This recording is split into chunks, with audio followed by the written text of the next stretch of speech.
मैं आपको सुना रहा हूं अपनी मंडली की सदस्या वृषाली जैन की लिखी कहानी तेरे मेरे बीच में पार्ट 3। इस कहानी में अब तक आपने सुना अभय और अलका की शादी जल्दबाजी में हुई। अभय पेशे से डॉक्टर है और अपनी नई जिंदगी की शुरुआत करने के पहले पति पत्नी राजस्थान स्थित श्री महावीर जी तीर्थ के दर्शन करने जा रहे हैं। अलका अपनी पढ़ाई के छूट जाने से दुखी है। क्या ये यात्रा अलका और अभय को करीब ला पाएगी? सुनते हैं आगे। अगली सुबह 6 बजे ट्रेन श्री महावीर जी स्टेशन पर लग गई थी। अभय और अलका उस 3 प्लेटफॉर्म वाले छोटे से स्टेशन पर उतरे और उनके साथ सामने वाली आंटी भी उतर गईं। आपने रहने की कहीं बुकिंग की है आंटी? अलका ने उनका सामान उतारने में मदद करते हुए कहा। तुम्हारे अंकल ने मेरी बुकिंग कराई है रिजॉर्ट में।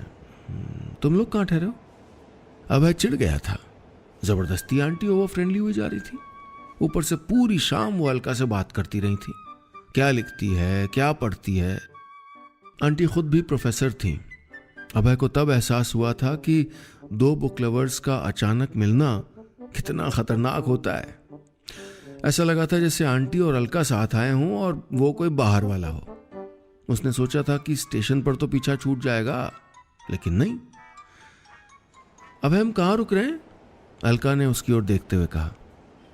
अभय ने एक गहरी सांस ली और बोला, रिजॉर्ट में। अलका आंटी को देखकर मुस्कुराई और फिर आगे बढ़ गए अभय के पास चली गई। उसने पहले कभी इतना छोटा स्टेशन नहीं देखा था, लेकिन उससे भी ज्यादा कमाल की बात यह थी कि स्टेशन से रिजॉर्ट तक जाने के लिए या तो ऊंट गाड़ी मिलती थी या ई रिक्शा। इक्का दुक्का जीपें थीं, लेकिन उन जीपों में सांस तक लेने की जगह नहीं थी। अलका ऊंट गाड़ी से चलोगी? अभय ने अलका से इतनी उम्मीद से पूछा था कि अलका मना ही नहीं कर पाई। चलिए। स्टेशन से रिजॉर्ट ज्यादा दूर नहीं था, लेकिन धीरे धीरे चलती ऊंट गाड़ी खेतों खलिहानों के बीच बनी पक्की सड़क से होती हुई जा रही थी। ऊंट गाड़ी के पहियों में मोटे मोटे घुंघरू बंधे थे। सर पर घास के गट्ठर रखे बेहद रंगीन कपड़े पहने लड़कियां और औरतें जा रही थीं। कितना शांत था सब कुछ। मौसम बारिश बारिश जैसा हो रहा था। सूरज अलसाए मुसाफिर की तरह बादलों के कंबल से कभी एक आंख निकालकर झांक रहा था, फिर कंबल सर तक ओढ़ के छुप जा रहा था। अलका ने अभय को बुलाते हुए कहा, अभय जगह कितनी सुंदर है ना, बिल्कुल धरती के एक कोने में छुपे हुए गांव जैसी। अभय को तब एहसास हुआ कि अलका तो उसके यहाँ के तौर तरीकों मान्यताओं से बिल्कुल अनजान है। अभय अलका की तरफ घूम के बैठ गया। सॉरी, मुझे तुम्हें यहाँ के बारे में पहले बताना चाहिए था। महावीर जी जैन धर्म का एक बहुत बड़ा तीर्थ है। हमारे यहाँ हर बड़े काम के पहले, हर शुभ काम के पहले और बाद में धोख देने यहाँ आते हैं। कहते हैं वहाँ टीले वाले बाबा से जो मांगो पूरा हो जाता है। अभय अलका को ऐसे समझा रहा था जैसे किसी बच्चे को समझा रहा हो। टीले वाले बाबा? अलका ने पूछा। उसे तो वहाँ कोई पहाड़ नहीं दिखे थे। कहते हैं यहाँ पर जो भगवान महावीर की मूर्ति है ना, वो एक ग्वाले को एक टीले की खुदाई में मिली थी। बाद में जयपुर के राजा ने यहाँ मंदिर बनवा दिया था। अलका ने कुछ रुकते हुए कहा, अबे मुझे यहाँ की पूजा वगैरह का कोई आइडिया नहीं है। एक बार फिर अभय को लगा था कि उसने अपनी तरफ से अलका को कंफर्टेबल करने की कोई कोशिश नहीं की थी, लेकिन देखा जाए तो वक्त भी कहाँ था। बड़े सिंपल मंदिर होते हैं ये। हमारे यहाँ पुजारी नहीं होते, सब अपनी अपनी श्रद्धा के हिसाब से पूजा कर लेते हैं, अभय ने कहा। और किसी से कुछ गलत हो जाए तो? अलका ने बहुत धीरे से पूछा था। तो सॉरी बोल देंगे यार, साफ मन से कुछ भी किया कभी गलत नहीं होता, अभय ने अलका से कहा और मुस्कुरा दिया। अवध एक्सप्रेस की सीटी दूर जाती सुनाई पड़ रही थी। कुछ देर में वो लोग रिजॉर्ट पहुंच गए। अभय ने आंटी को रिसेप्शन पर ही देख लिया था, इसलिए सामान और धीरे धीरे अंदर ला रहा था। आंटी अपने कमरे में जाने के लिए मुड़ी ही थी कि अलका ने उनको आवाज लगा दी। अभय ने फिर एक ठंडी सांस भरी। आप भी यहीं रुकी हैं? अलका ने पूछा। हाँ, यहाँ आकर देखा तो जगह ठीक लगी, आंटी बोली। और बात होती तब तक अभय ने अलका को कमरे की चाबी दी और कहा, मैं कॉफ़ी मंगा लेता हूँ, तुम तब तक फ्रेश हो जाओ। जब तक अभय नहा के आता, अलका एक नई जंग लड़ रही थी। उसकी साड़ी की प्लीट बनती और फिसल जाती। वो अपनी साड़ी में इतना उलझी हुई थी कि अभय कब आया उसको पता ही नहीं चला। मैं कुछ हेल्प कर दूं? अभय ने पास जाते हुए पूछा। अब आप इसमें क्या हेल्प करेंगे? अलका ने साड़ी की प्लीट से फिर उलझते हुए कहा। तुम बस वापस प्लीट बनाओ। अभय अलका के पांव के पास बैठा और नीचे से एक एक प्लीट मिलाकर पकड़ता गया। अलका की साड़ी आसानी से बंध गई। आपको साड़ी बांधनी कैसे आती है? अलका ने अभय से पूछा। मैं स्कूल में ही था जब मम्मी को बैक इंजरी हुई थी। तब से मम्मी को साड़ी बांधने में हमेशा हेल्प चाहिए होती है। अब तो एक्सपर्ट हूं मैं। अलका हंसती। दोनों 7 बजे तक मंदिर पहुंच गए। अलका को बहुत शांत लगा वो मंदिर। संगमरमर और लाल पत्थर से बना मंदिर सैकड़ों साल पुराना था। नीचे अहाते में एक मानस स्तंभ था और करीब 30 सीढ़ियां चढ़ने के बाद मुख्य मंदिर था। वहां कबूतर बहुत थे। मंदिर के चारों तरफ लोग फेरी लगा रहे थे। अभय उसे मंदिर के अंदर ले गया। अलका ने देखा कि मंदिर में सब फूल नहीं, चावल चढ़ा रहे थे। जो चावल गिर रहे थे उनको कबूतर आकर चुग ले जाते। मंदिर में कबूतरों को कोई भगा नहीं रहा था। कोई पुजारी भी नहीं थे। सब अपनी अपनी चौकी पर अपने अपने हिसाब से पूजा कर रहे थे। ऐसा माहौल उसने पहले कभी नहीं देखा था। अलका अभय को ध्यान से देखती और जैसे जैसे वो करता जाता वैसे वैसे वो भी पूजा करती जाती। कॉम्प्लिकेटेड तो नहीं था, लेकिन नया जरूर था। धोख देने के बाद अभय बोला, अलका मुझे मंदिर की फेरी लगानी है। मैं जब भी आता हूँ हमेशा 108 फेरी देता हूँ।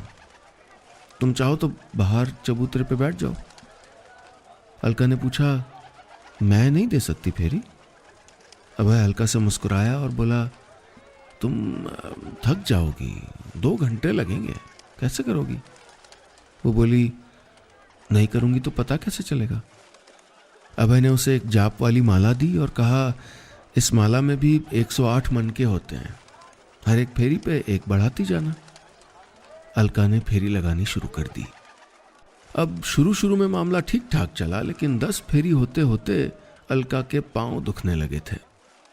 इतना बड़ा तो नहीं लग रहा था मंदिर, ये फेरी पूरी कैसे होगी? और बनो हीरोइन। और ये अभय कहाँ है? वो तो मजे से पूरी कर लेंगे, यहां मैं थक जाऊं, किसको पड़ी है? अलका मन ही मन बुनबुना रही थी। तब तक अभय पीछे से आया और बोला, थक गई? यहीं बैठ जाते हैं थोड़ी देर, फिर पूरी कर लेंगे। अलका और अभय वहीं मुंडेर के पास बैठ गए। आते जाते लोग कभी मंदिर के दरवाजे पर धोख देते, कभी घंटी बजाते और बाकी लोग भी फेरी लगा रहे थे। न जाने कितनी मनोकामनाएं, कितनी दुआएं लिए लोग यहां उम्मीद ढूंढते आए थे।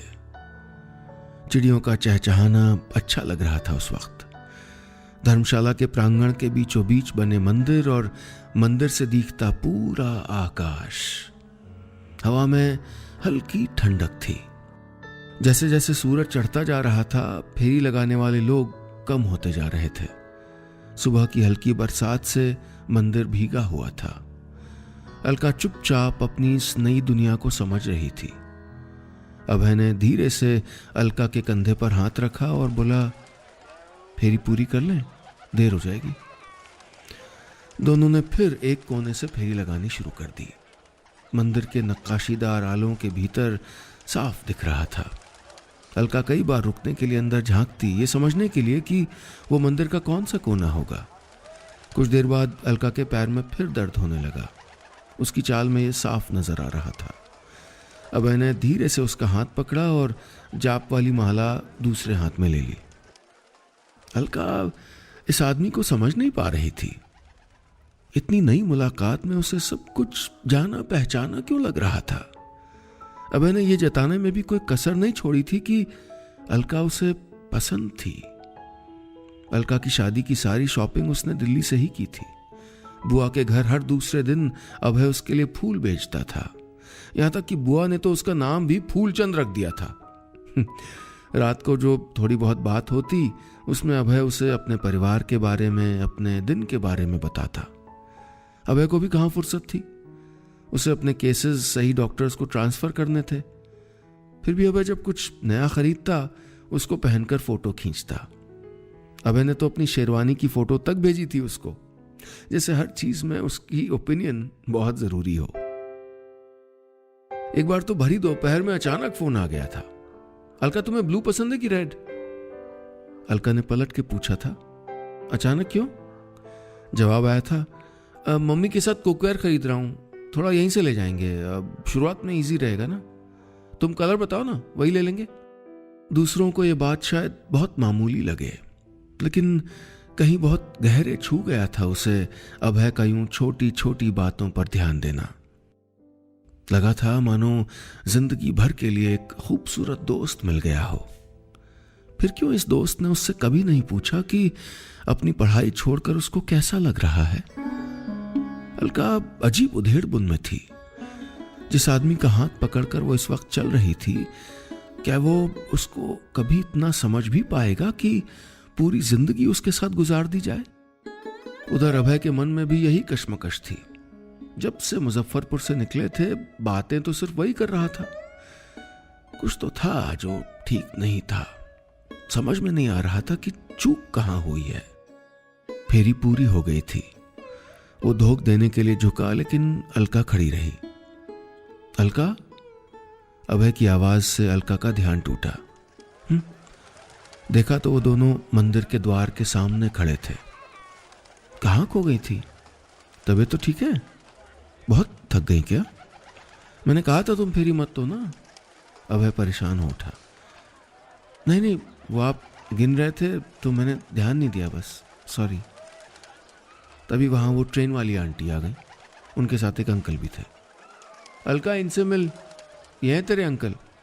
मुझसे कहा था बहुत बिजी हूं, तेरे साथ आ नहीं सकता, और मुझसे पहले पहुंच गए यहां। बोलो ना, मेरे बिना मन नहीं लगा। आंटी अंकल को देखकर मुस्कुरा रही थी।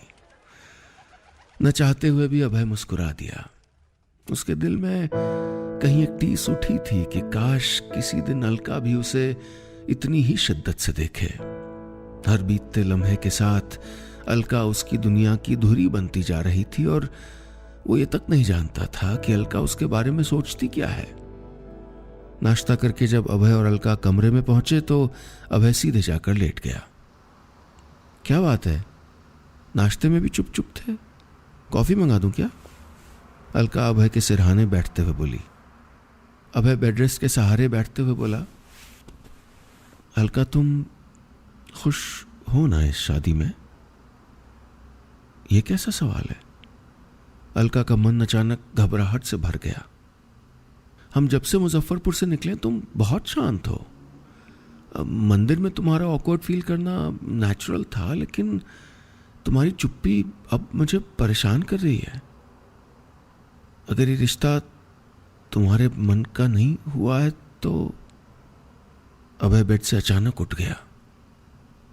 उसमें इतनी हिम्मत नहीं थी कि वो ये सब अलका की आंखों में देखकर कह सके। अलका की आंखें भर आई। उसे नहीं पता था कि उसकी चुप्पी से अभय क्या समझा था, लेकिन मुश्किल तो ये थी कि वो खुद भी कहां समझ पा रही थी इस रिश्ते को। अभय, अलका ने कहा ही था कि उनके कमरे के दरवाजे पर बड़ी तेज दस्तक हुई। दरवाजा खोला तो ट्रेन वाली आंटी बेतहाशा रोती हुई उनके कमरे में दाखिल हुई और बोली, अलका, तेरे अंकल देखना, न जाने क्या हो गया उनको। अभय आंटी के कमरे की तरफ तेजी से भागा और अलका अपने डर को संभालती, आंटी को संभालती उनके पीछे पीछे चल दी। बहुत कुछ था जो अब उसे संभालना था। दोस्तों, ये था मेरी मंडली की सदस्या वृषाली जैन की लिखी कहानी तेरे मेरे बीच में का तीसरा हिस्सा।